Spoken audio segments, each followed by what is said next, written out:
Oi pessoal, aqui é o Caio Fleury falando. Hoje vai ser um episódio muito interessante sobre dieta low carb.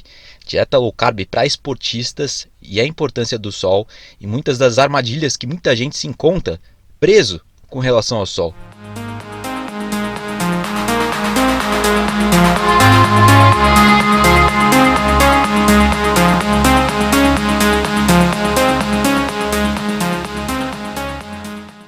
Porque realmente há muitos mitos e tabus com relação ao sol que eu pretendo revelar a vocês. Mais um segredo que só vocês, ouvintes do podcast Low Carb do Caio Fleury, têm acesso. Então eu vou desvendá-los a vocês. Mas já que estamos falando de sol, esse final de semana não foi diferente. Muito sol, muita água gelada ao mesmo tempo, um contraste muito agradável para o meu gosto. Realmente, para mim, não importa se a água do mar está gelada ou quente, o importante é estar imerso na natureza por um período de tempo suficientemente longo. Só que acontece que estamos no inverno e há algo muito especial no inverno do Brasil, que são muitas ondas. A água gelada e muitas ondas é muito bom para mim.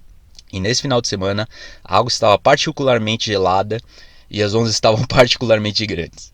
Enormes, por sinal. O que me agrada muito, então foi um prazer total. Mais adiante vou explorar em mais detalhes os prazeres do sol, o efeito do sol no corpo humano, na questão hormonal, no humor, nos neurotransmissores, nos marcadores de saúde do corpo e muito mais. Mas, de volta ao meu final de semana, ele foi realmente perfeito. O único problema foi que engoli muita água do mar. Muita água mesmo. Depois de tomar umas 500 ondas na cabeça, sem exagero, algo em torno disso, eu estou aqui para falar dos prazeres dos elementos da natureza, como o sol, e das vantagens da prática de exercícios em estado de privação de carboidratos.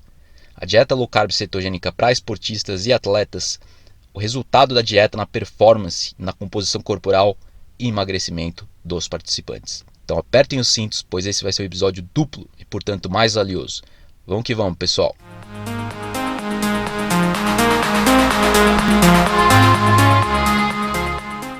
Alguns novos estudos sobre a dieta low carb. O primeiro foi um estudo publicado no jornal Frontier of Physiology, onde os pesquisadores examinaram o efeito da dieta low carb ao longo de 12 semanas na capacidade aeróbica máxima, o impacto do treino intervalado em um corpo no estado de privação de carboidratos. E testaram a regulação autonômica cardíaca, ou seja, a atividade do sistema nervoso autônomo, e a variabilidade cardíaca também, HRV, para testar os níveis de estresse dos participantes da dieta low carb.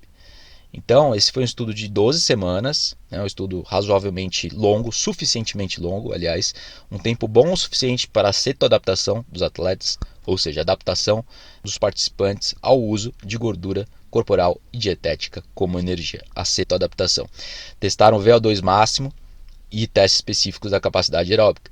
Eles fizeram um treino intervalado, fizeram um teste de capacidade aeróbica máxima e compararam a dieta low carb, alta em gordura, com uma dieta padrão de 50% de carboidrato no grupo controle.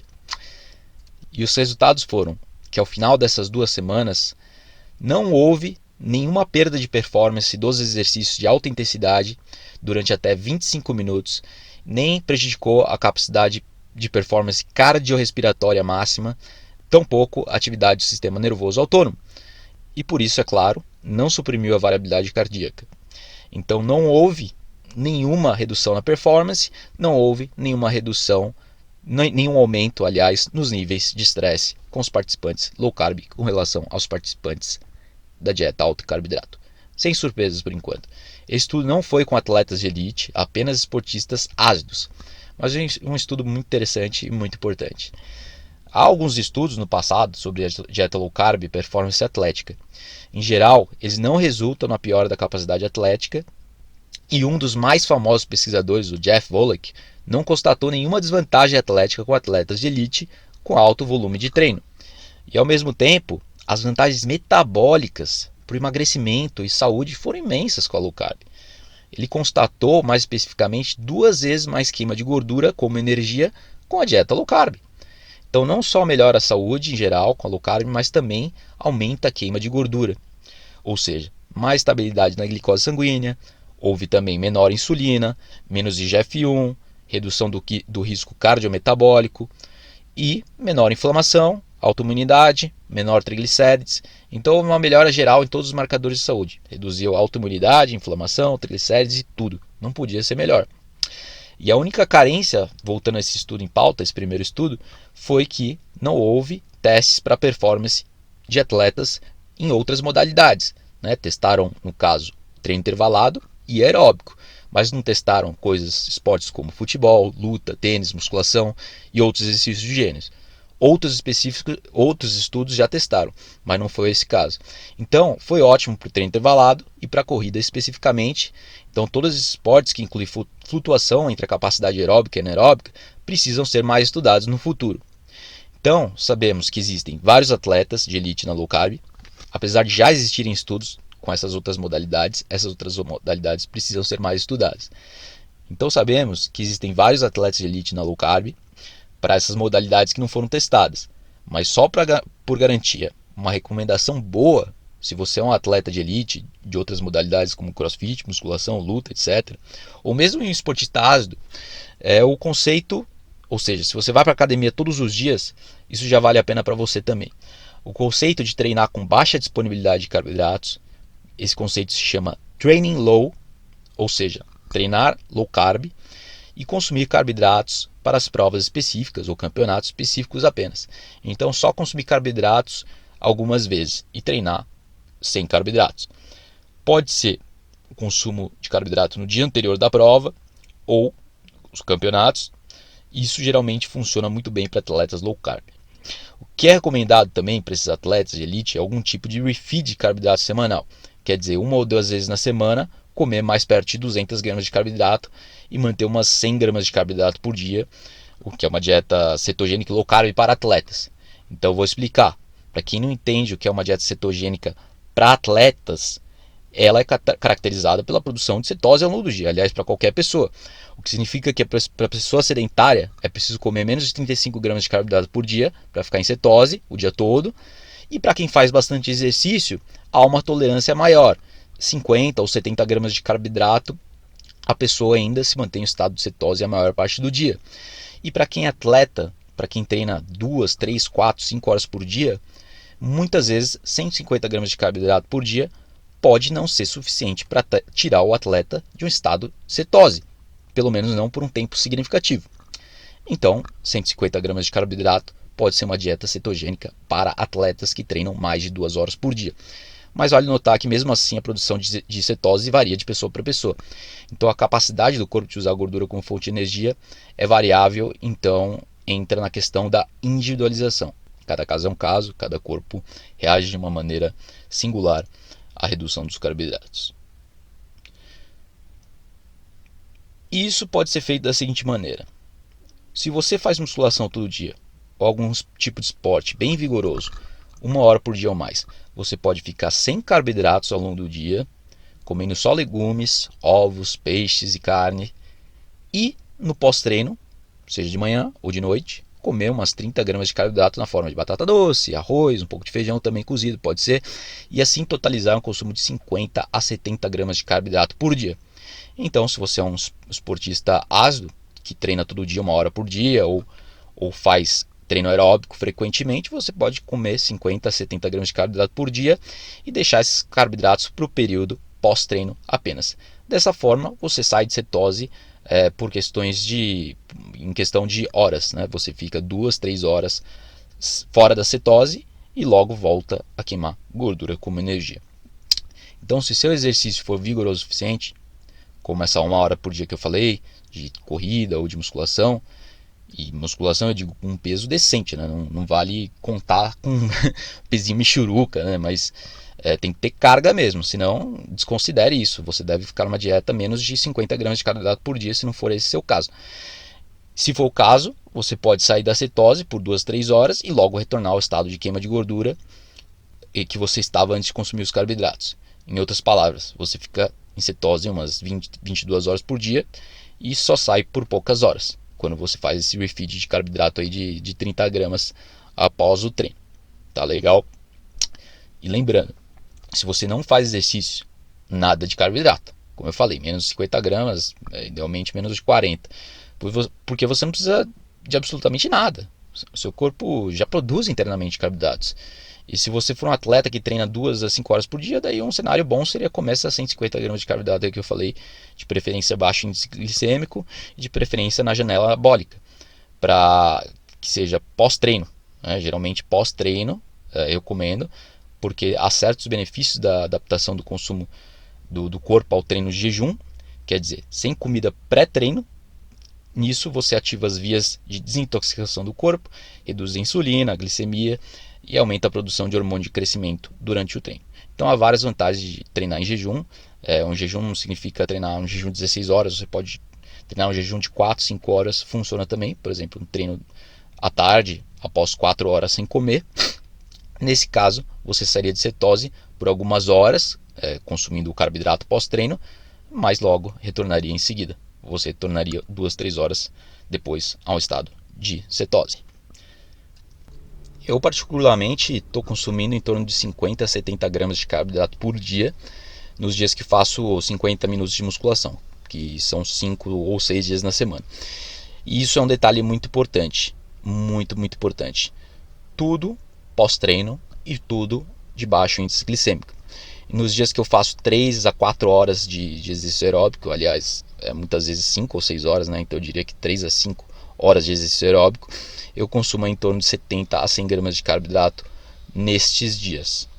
Então, antes, algumas semanas, até uma semana atrás, eu estava consumindo 150 gramas de carboidrato nesses dias de 3 a 5 horas de surf, né? Um período mais longo de exercício aeróbico, mas acabou que minha glicose sanguínea média subiu bastante, né? Foi de 5.0 para 5.5, subiu para 110 miligramas por decilitro. Então a glicose média ficou alta e decorrente disso eu tomei a decisão de voltar a comer 70 a 100 gramas de carboidrato mesmo nesses dias de 4 horas de exercício aeróbico. E além disso eu instalei um monitor de glicose contínuo no meu braço para acompanhar a minha glicose sanguínea o dia todo, ver todos os ingredientes da minha rotina que estão elevando minha glicose sanguínea, que estava elevando mais do que esperado. Porque, como eu falei, minha glicose média nos últimos 3 meses subiu para 5.5. Ainda é um nível bom, mas não é um nível ótimo. Então eu estou averiguando, estou avaliando para ver o que está causando essas alterações. Provavelmente o consumo de 150 gramas de carboidrato nesses dias de treinamento aeróbico deve ter subido um pouco. E também, como eu falei no episódio passado, para quem escutou, eu estava consumindo 150 gramas de carboidrato também nos dias de refeed, após meu jejum de 24 horas, que eu faço um jejum de 24 horas uma vez na semana, e após esse período eu estava fazendo um refeed de carboidrato de 150 gramas de carboidrato. Só que eu acabei passando um pouco do ponto com base nos meus exames, então eu estou retornando a um consumo low carb mesmo após esse período de 24 horas de jejum.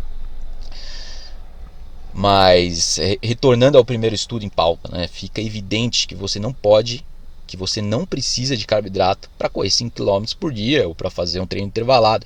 Então mesmo 50, 70 gramas de carboidrato por dia é algo facultativo, né? Se você é um esportista que faz 1 hora de exercício por dia, você não precisa de 70 gramas de carboidrato. Você pode ficar nos 30 gramas, mas também se você começa a 70 gramas pós-treino, não vai fazer mal. Em alguns casos é oportuno, né? Então tudo depende de como está seus exames em termos hormonais, tireoide, massa muscular, seus níveis de inflamação, tal. Então você deve tomar suas decisões não só com base em evidências, né, que eu tento relatar para vocês e mostrar sempre, mas com base no que os seus exames, os indicadores de saúde seu estão mostrando. Então vale a pena notar que muitos esportistas podem fazer a cetogênica e não comer proteínas suficientes também. Isso é uma coisa muito importante, porque muitos esportistas estão aí comendo 100 gramas de proteína por dia, que é um pouco aquém do que eles poderiam comer para aumentar a performance e ir em um estado de restrição de carboidratos muito elevado. Então nesse caso seria ideal a pessoa comer em torno de 120, 140 gramas de proteína por dia. Depende da pessoa, né? Isso em geral homens, mulheres um pouco menos, mas é tudo proporcional ao seu nível de gordura corporal e massa muscular. Então um cálculo bom, uma referência boa é consumir em torno de 1.5 a 1.8 gramas de proteína por quilograma de peso para esportistas que treinam todo dia. tá bom? Então é só fazer esse cálculo aí. Eu atualmente estou comendo, eu peso 80 quilos, estou comendo 140 gramas, 150 gramas de proteína por dia, numa dieta bem baixa em carboidratos. E então isso é uma coisa que vale muito a pena vocês estarem pensando, porque proteína realmente é um macronutriente vital para a construção dos órgãos, tecidos do músculo.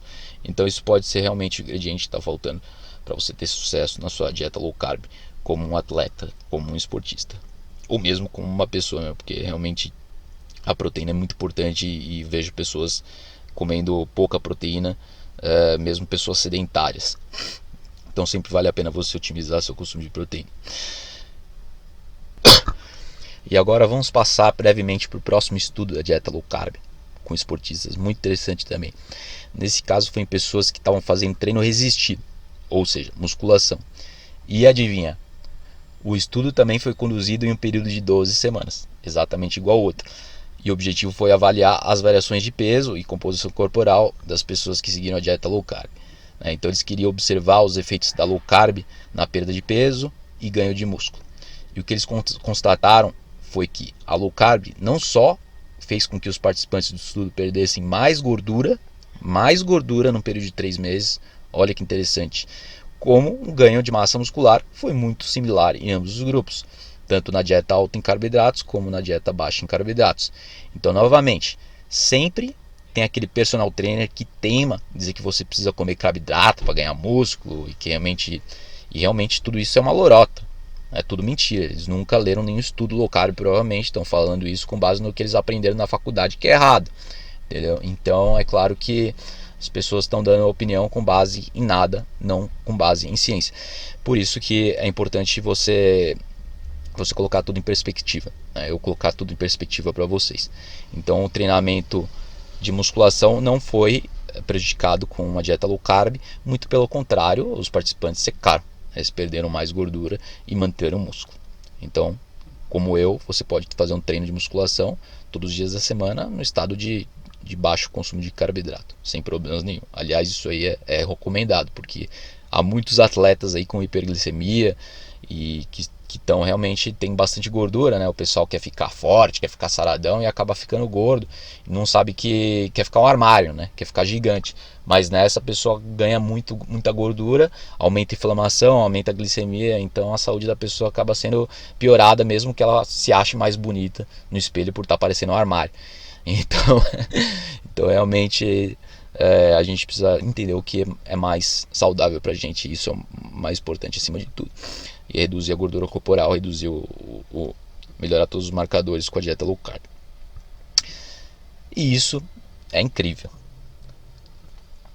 E um detalhe muito importante desse estudo foi que não só os participantes estavam numa dieta low carb, mas foi uma dieta low carb reduzida em calorias. É um detalhe importante que tem que ressaltar, que isso reforça o fato de que tudo que você precisa é consumir proteínas em níveis adequados e a gordura natural dos alimentos, ou seja, ovos, peixes, carne, e acabou. É tudo que você precisa para secar e ganhar músculo. O pessoal acha que precisa ficar comendo de 3 em 3 horas, ficar se entupindo de comida. Não, você treina, você pode comer proteína 3, 4 vezes ao dia para otimizar a síntese de proteína muscular, pode fazer jejum alguns dias da semana e acabou, né? Se você tiver uma restrição calórica temporária de um tempo, não vai prejudicar o seu ganho de massa muscular, mesmo que você emagreça, você vai perder gordura. E a longo prazo, claro que você precisa de um consumo adequado de proteína. Então mais adiante sabemos que desde 2008, com os estudos da Universidade da Califórnia, o corpo pode desenvolver músculo em estado de restrição calórica, contanto que você tenha o estímulo adequado do treino de musculação, contanto que você tenha um bom treino.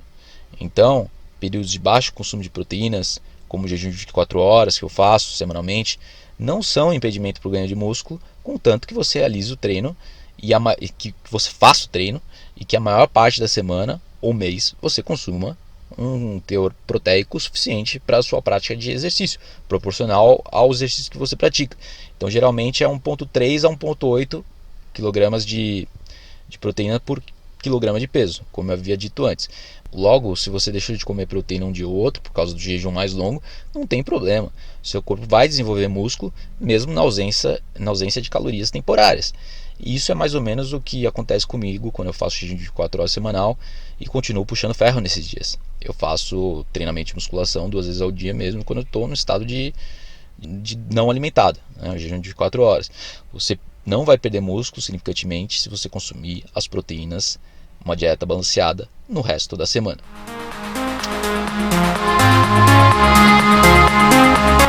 Agora estamos entrando no próximo tópico do dia. Muito importante, a exposição solar. É um tópico muito interessante, importante. Tomar sol é incrível para a saúde, os benefícios do humor e vários marcadores são excelentes. Então a exposição solar é extremamente importante para você e você deve focar mais nisso. Com certeza é uma das coisas mais fáceis que você pode fazer para a sua saúde. Então vamos que vamos, pessoal!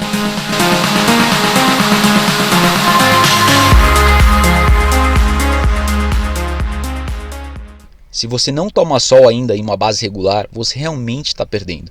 Está perdendo uma das coisas mais fáceis que você pode fazer para a sua saúde. Existem muitas coisas fáceis que você pode fazer e tomar sol é uma delas. A fotobiomodulação é uma terapia com luz infravermelha e vermelha. Outra coisa que você pode fazer é sauna, plataforma vibratória, entre muitas outras coisas que eu sempre falo. E o triste é que hoje em dia muita gente tem medo do sol. As pessoas têm medo do sol. Acha que faz mal para a pele, causa câncer de pele e por isso realmente elas estão com medo do sol. E ficar sem sol realmente é muito ruim para a saúde. Em alguns casos pode ser um desastre total, como no caso da esclerose múltipla, por exemplo, e outras doenças autoimunes, que aliás, quem não escutou meu podcast passado sobre doenças autoimunes, é só procurar aí no meu canal do YouTube e assistir. E realmente muitos dos medos do sol são infundados.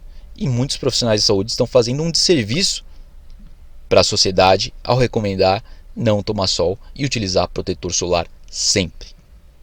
Agora, não me leve a mal, sol em excesso, em uma temperatura excessivamente alta, pode destruir sua pele, principalmente a pele branca, mas o sol em temperatura moderada realmente reduz as suas chances de câncer de pele, o melanoma, que é o principal câncer de pele. Reduz o risco de melanoma, não aumenta. E isso é o que os estudos epidemiológicos mostram.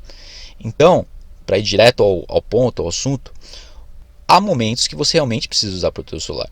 E há momentos que você não precisa usar protetor solar. E que de fato passar protetor solar irá anular muitos dos benefícios do sol nessas ocasiões. Porque o sol é vital para a saúde e o protetor solar bloqueia o sol. E não é só devido à produção de vitamina D, que é bloqueada, os benefícios do sol vão muito além da vitamina D. E quando o sol solar atinge a pele, ele desencadeia a produção de vitamina D, obviamente, que é conhecida como a vitamina do sol, para quem não sabe. O sol é essencial para a saúde geral, protege contra a inflamação, reduz a pressão arterial, ajuda os músculos, na recuperação dos músculos melhora a função cerebral e pode até mesmo proteger contra o câncer de pele, ao contrário do que muita gente pensa, repetindo. No caso específico do melanoma, que é o principal câncer de pele, baixos níveis de sol podem aumentar a chance do desenvolvimento de melanoma, é o que os estudos mostram. E baixos níveis de sol pode acelerar também doenças cardíacas, câncer de próstata e até mesmo demência. Seu corpo deve estar, portanto, presente ao sol, uma exposição solar frequente diária, no mínimo 15 minutos de luz solar por dia sem protetor solar, senão o sol não exerce muitos seus efeitos no seu corpo. Então precisa ser sem protetor solar.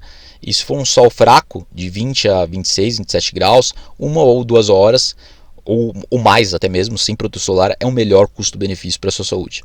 Uma forma muito eficaz de tomar sol leve durante o dia é passando protetor solar apenas no rosto, que é a parte mais sensível, deixando todo o resto do corpo exposto ao sol. Então, resumindo, tomar um sol sem protetor solar apenas no rosto, quando o sol estiver fraco, quando o sol estiver forte, passar protetor no corpo todo, se você for ficar mais de 30 minutos exposto ao sol. E se a gente continuar falando sobre os benefícios do sol, a gente vai longe, porque tem um enorme impacto sobre o humor, depressão, também tem o transtorno afetivo sazonal, quando as pessoas ficam com depressão no inverno e a qualidade do sono piora muito. Então tudo é melhorado com o sol e tudo é piorado na ausência do sol. E olha que incrível, incluir sol, inclusive um estudo mostrou que promoveu a perda de peso, o banho de sol diário, esse novo estudo. E o Brasil, um dos maiores países tropicais do mundo, proporciona sol o ano inteiro, inclusive em São Paulo e no sul do país. Então aproveite aí para fazer uma caminhada diária debaixo do sol, vai para a piscina do seu prédio nos finais de semana, vai para a praia e sobe, se for o caso, sobe aí em cima da laje. Sol é para todo mundo, é grátis, então não tem desculpa. Você pode tomar 30 minutos por dia, 1 hora, 2 horas, mas o importante é tomar. E você vai ficar surpreso de ver como gastar tão pouco tempo ao livre pode fazer pela sua saúde, sua qualidade de vida. Você vai se sentir muito melhor. Eu pessoalmente tomo mais de 1 hora de sol por dia no inverno e uma meia hora por dia no verão. Alguns dias, claro, do verão, quando eu estou surfando, eu tomo sol 3, 4 horas, parcialmente coberto e com protetor solar. No caso, sol forte por muito tempo, precisa passar o protetor. Eu vou entrar em mais detalhes, abordar a questão dos tipos de protetores solares logo. Mas atualmente, todo dia, agora no inverno, entre as 8 e as 10 da manhã, eu tomo sol aqui em São Paulo antes de trabalhar e mesmo durante o trabalho. Nessa parte da manhã até as 10 da manhã eu estou trabalhando debaixo do sol. Sem contar nos finais de semana na praia, quando eu estou surfando, é claro. O sol é incrível. Agora, o que não é incrível são os protetores solares modernos. Eles realmente não são incríveis. São repletos de químicos e substâncias tóxicas derivadas do petróleo e disruptores hormonais também. Realmente, como a maioria dos produtos de beleza modernos, os protetores solares podem ser problemáticos, principalmente para quem tem mutações genéticas no sistema de desintoxicação do corpo, a glutationa. Então algumas pessoas realmente sofrem mais com os efeitos deletérios dos produtos de beleza, shampoo, sabonete, pasta de dente e protetor solar, inclusive. Inclusive, um estudo novo mostrou que os protetores solares são prejudiciais para a vida marinha. Podem até causar desenvolvimento de vírus nas algas do oceano. Bem, isso é muito interessante. O protetor solar literalmente despertou os vírus latentes em algas. Alguns ingredientes do protetor solar são proibidos agora. São proibidos em lugares onde eles querem proteger os rifes dos efeitos deletérios do protetor solar. Acredita? Então, se não for pelo seu corpo, faça pelas algas. Mas é claro que você vai fazer pelo seu corpo, porque você está aqui para melhorar a sua saúde. Então fica a dica aí importantíssima de tomar sol moderado de 20 a 27 graus sem protetor solar. Sem protetor solar. E quando o sol estiver forte, nesse caso a melhor escolha é um protetor solar sem substâncias tóxicas e sem disruptores hormonais. Nos Estados Unidos, para variar, sempre nos Estados Unidos, nunca no Brasil, você pode encontrar as melhores marcas de protetor solar. E não é a marca que você pensa, ninguém conhece no Brasil. As marcas tradicionais do Brasil, as que você acredita serem as melhores, realmente são as piores. Eu vejo isso toda hora, pessoas falando, essa marca de protetor solar é ótima, protege mais, não sei o que lá. Mas é cheio de substâncias tóxicas, derivados de petróleo, disruptores hormonais. Cheio de substâncias tóxicas, disruptores de hormônios e derivados do petróleo. São químicos que seu corpo pode levar muito tempo para desintoxicar. Então, depende da pessoa, depende das variações genéticas. Algumas pessoas, como eu falei, limpam mais facilmente essas toxinas do corpo e outras pessoas não. Então você realmente deve aprender a ler rótulos para entender o que você está consumindo.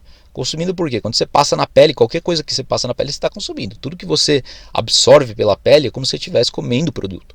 Tudo vai ser absorvido pelo corpo, está na mesma. Então a regra é essa. O que você não pode comer, você não pode colocar na sua pele, na boca ou qualquer lugar do corpo. Muito simples. E existem muitos outros problemas também com o uso de protetores solares. Ou seja, oxibenzona, que é um dos produtos químicos mais comuns na maioria dos filtros solares, esse é um problema. Outra questão é o fator da vitamina D. Seu corpo realmente precisa de exposição ao sol para formular a vitamina D. E há muitas outras questões que poderíamos aprofundar quando se trata do filtro solar, mas vamos resumir hoje. E na verdade existem vários ingredientes listados no site chamado Environmental Working Group, que qualquer pessoa pode avaliar praticamente qualquer produto de higiene pessoal dos Estados Unidos. Para mim é muito interessante, já que compro todos os produtos lá. E tem o site com a lista dos ingredientes prejudiciais, que é o ewg.org. E para mim é fantástico saber como esses ingredientes dos protetores solares são realmente prejudiciais. E eu vou te passar marcas de protetor solar que você pode comprar dos Estados Unidos para entregar aqui no Brasil tranquilamente, um preço muito bom. E questão de 2 semanas eles entregam aqui. Mas voltando à questão das toxinas, dos químicos dos protetores solares, a oxibenzona é provavelmente a pior todas, porque é um anti-andrógeno muito potente, né? Atrapalha os hormônios, pode realmente atrapalhar o equilíbrio de estrogênio no corpo. E existem muitas outras questões que vão além da oxibenzona. Há algo chamado homosalates, o dióxido de titânio parece ser um pouco mais prejudicial ainda do que o óxido de zinco. E essa é a razão pela qual o óxido de zinco é o recomendado para muitos protetores solares naturais. Então, óxido de zinco no lugar de dióxido de titânio. E falando nesses protetores solares, agora você pode comprar na Amazon, no iHerb, para entregar no Brasil. Né? O site iHerb é incrível. E são marcas que são confiáveis, a marca do Dr. Mercola, por exemplo, ou da Badger. Badger é Badger. Entrega no Brasil pelo iHerb ou talvez pela Amazon. Você teria que verificar na Amazon se entrega no Brasil. Algumas marcas entregam, outras não. A Amazon é mais complicada nesse sentido para entregar no Brasil, por isso que eu recomendo mais a iHerb, que entrega tudo que você quiser no Brasil. Então você pode encontrar uma marca boa facilmente nos Estados Unidos. No Brasil, se você quiser, você tem que pesquisar bastante, ver a lista dos ingredientes e tal, e talvez você não tenha tempo para isso, por isso que é mais fácil você comprar nesse site que eu tô passando. E muita coisa no Brasil realmente não existe, né? É muito mais fácil encontrar, não encontrar coisas no Brasil do que encontrar. Pode assim demorar 10 anos e a gente ainda não vai encontrar produtos bons do Brasil. O Brasil é muito atrasado, as coisas aqui não se desenvolvem, nada acontece. Então o jeito mais fácil é esse. Mas você pode obter uma lista completa dos produtos químicos relacionados aos dados de risco nesse site EWG dos Estados Unidos, se você se interessar. Caso contrário, é só comprar os protetores que eu falei. E outra coisa interessante, a revista americana Outside Magazine postou um artigo sensacional chamado "O protetor solar é a nova margarina?" Pergunta. Ou seja, o protetor solar é tão ruim quanto a margarina? Para quem não entendeu ainda. Eles entraram na questão da importância da vitamina D, dos níveis cada vez mais baixos de vitamina D que vemos no sangue das pessoas, e o fato de que o filtro solar parece estar associado a muito desses baixos níveis de vitamina D. Claro, além das pessoas evitarem o sol. Mas eles também se aprofundaram em uma das pesquisas muito interessantes que mostram, por exemplo, pessoas que trabalham ao longo do sol, né, por longos períodos de tempo, que elas têm taxas muito mais baixas de câncer de pele, o melanoma, o principal. E os banhistas de finais de semana, que portanto ficam menos tempo no sol, e ainda geralmente com protetor solar, esses aí têm altas taxas de câncer de pele. Então quem se expõe mais ao sol tem um índice menor de câncer de pele.